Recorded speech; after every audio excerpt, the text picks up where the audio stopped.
नमस्कार दोस्तों, आपका ऑल जॉब लाइव के अंदर एक बार फिर से स्वागत है। आज हम जिस भर्ती की चर्चा करेंगे वो है इंडियन एयरफोर्स की भर्ती। इंडियन एयरफोर्स, जो लोग वर्दी पहनने के इच्छुक हैं उनके लिए ये भर्ती है, भारतीय वायुसेना। ठीक है, ये सबसे बड़ी भर्ती है जिसका अभी फॉर्म ऑनलाइन शुरू नहीं हुआ है, यानी कि ये अग्निवीर की भर्ती है अग्निपथ स्कीम के तहत। इसका जो ऑनलाइन फॉर्म शुरू होगा वो 17 जनवरी से शुरू होकर 6 फरवरी इसकी लास्ट डेट है। समझ में आ गया आपको? कितनी तारीख? 17 जनवरी को शुरू होगा और ये लास्ट डेट है। ठीक है, 6 फरवरी लास्ट डेट है। इसका जो ऑनलाइन एग्ज़ाम होगा वो 17 मार्च को होगा।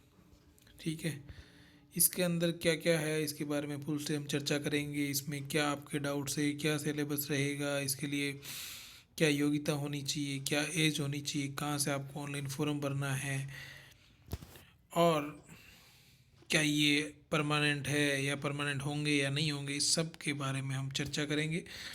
और आप इस वीडियो को अपने दोस्तों के साथ शेयर करें, सब्सक्राइब करें और ज़्यादा से ज़्यादा शेयर करें और सबको बताएं। ठीक है, तो वीडियो बनाने का मज़ा है, अदरवाइज़ तो क्या है।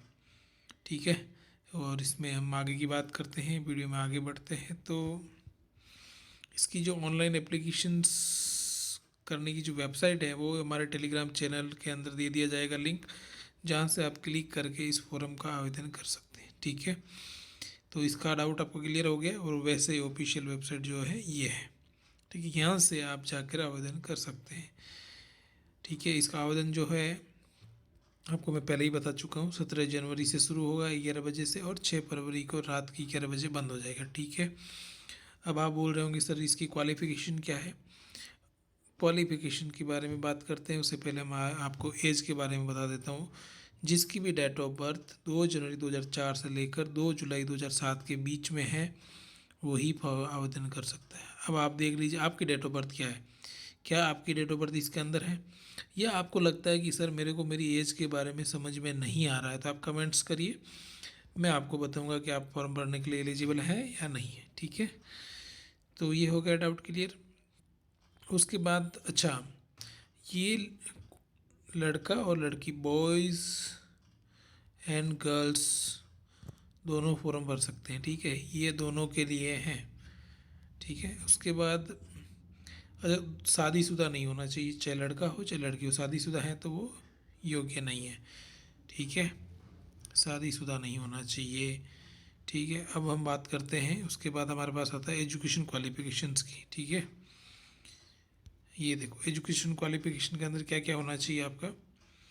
एजुकेशन क्वालिफिकेशन के अंदर आपके पास होनी चाहिए,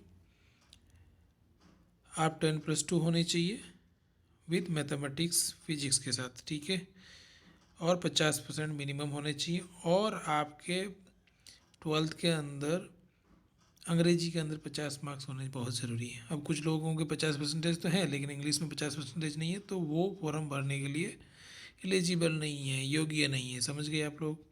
तो आप लोग अपना आवेदन नहीं करें, कॉल लेटर आएगा नहीं, फिर फ़ायदा नहीं है। ठीक है, उसके बाद हम बात करते हैं और दूसरी योग्यता क्या है। जैसे कि जिसने 3 ईयर डिप्लोमा पास किया इंजीनियरिंग का, मैकेनिकल इलेक्ट्रॉनिक्स में किसी ने डिप्लोमा किया है, पॉलिटेक्निक डिप्लोमा, और उससे 50% बने हैं, और इंग्लिश में 50% उसके लिए भी ज़रूरी है। ठीक है, तो वो भी एलिजिबल है।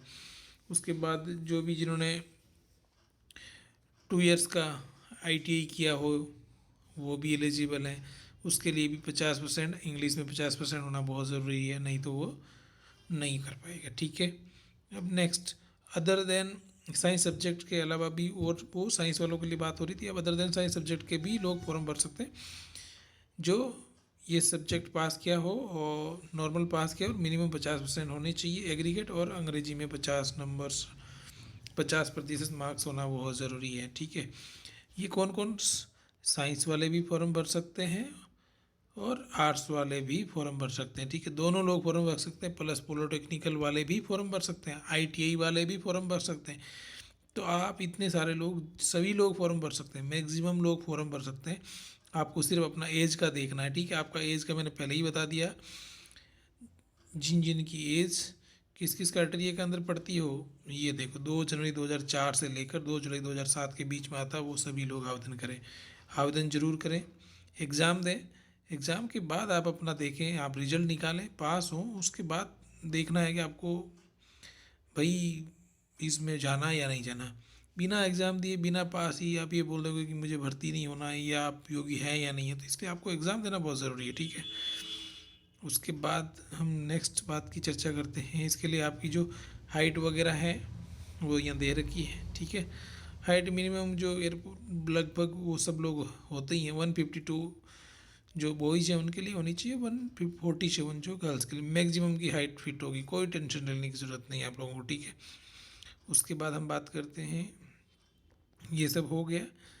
इसके बाद हम बात करते हैं आपके और पेमेंट्स की बात करते हैं। चलो भाई आपको पेमेंट कितना मिलेगा, लीव कितनी मिलेगी, और सर मेरा क्या टर्म एंड कंडीशन रहेगा, मैं परमानेंट होऊंगा नहीं, ये सब करें। देखो आपको मैंने पहले ही बता दिया, लड़का और लड़के दोनों के लिए हैं, लेकिन किसी भी प्रेग्नेंट लेडीज के लिए, लड़की के लिए ये भर्ती अलाउड नहीं है, ठीक है। और ट्रेनिंग के दौरान यदि कोई लड़की pregnant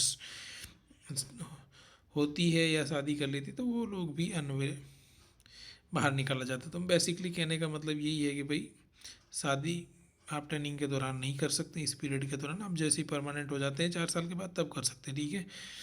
consumption of alcohol drugs ये सब तो रहता ही है, ये सब ज़्यादा वो नहीं है। आपको ट्रेनिंग के दौरान हम बात करते हैं अब ये अग्निवीर के लिए है, तो अग्निवीर के हिसाब से रहेगा। इसके अंदर जो ट्रेनिंग वगैरह जो भी है आपको दी जाएगी। उसके बाद लीव जो ग्रांट की जाएगी वो एज़ पर रूल्स होगा, 30 डेज एनुअली होगी, और सिक लीव मेडिकल के हिसाब से होगी, 30 दिन की छुट्टी मिलेगी आपको पूरे साल में, ठीक है।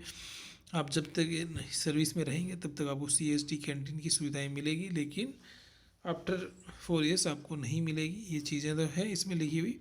पैन अलाउंसेस जो भी आपके एप्लीकेबल हैं वो सब मिलेंगे, ठीक है। आपको पहले साल 30,000 रुपये मंथली पैकेज के रूप में, बट सेकेंड ईयर में 33,000, थर्ड ईयर में 36,500, चौथे साल में 40,000 रुपये पर महीने। इन हैंड आपको कितने मिलेंगे, अच्छा हाथ में कितने आएंगे, इतने आएंगे, कट कुटा के जो इसमें इतना मिलेगा इतना कट जाएंगे, बाकी ये आपको पेमेंट मिलेगा। ये आपका फंड में कट जाएगा, ठीक है, ठीक है, ये भी फंड में कट जाएगा। तो आप सर मेरे को बाद में जब 4 साल बाद जाऊँगा तब कितना मिलेगा, ठीक है। देखो आप जब बाहर निकलेंगे तो ये पेमेंट आपको मिलेगा सेवानिधि से, ठीक है। तो ये आपको पेमेंट मिल जाएगा, और इसमें से जो भी है उसके बाद आप लोगों का परमानेंट होने के जो स्किल्स डेवलपमेंट का फ़ायदा मिलेगा, और अच्छा आपको एक्स सर्विसमैन का कोटा नहीं मिलेगा, ठीक है, 4 साल में। और जो आगे परमानेंट हो जाएगा उसको मिलेगा 4 साल बाद। आपका जो भी प्रोसेसर रहता है उसके हिसाब से आपको परमानेंट कर दिया जाएगा, ठीक है। उसके बाद आप परमानेंट हो जाएंगे। ऑनलाइन आप फॉर्म भर सकते हैं, और किसी को कुछ भी डाउट है तो आप मुझे बता सकते हैं, ठीक है। और सारा इसमें प्रोसेस दे रखा है। ये PDF जो है आपको टेलीग्राम चैनल में मिल जाएगा।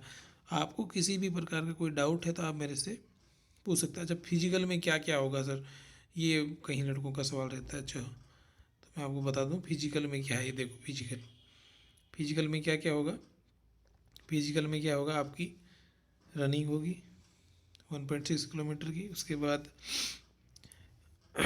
बाद आपकी जो है मेल कैंडिडेट के लिए पुशअप होगी, सिटअप होगी, और ये सारा कैरी आउट होगा, ठीक है। फीमेल के लिए सिर्फ ये सिटअप और ये होगा, ठीक है।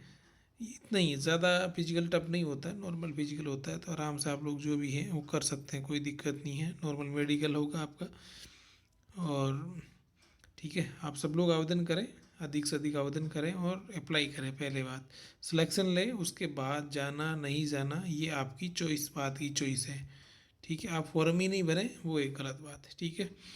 तो आप अधिक से अधिक दोस्तों के साथ शेयर करें और चैनल को सब्सक्राइब करें, ठीक है। बहुत बहुत धन्यवाद दोस्तों।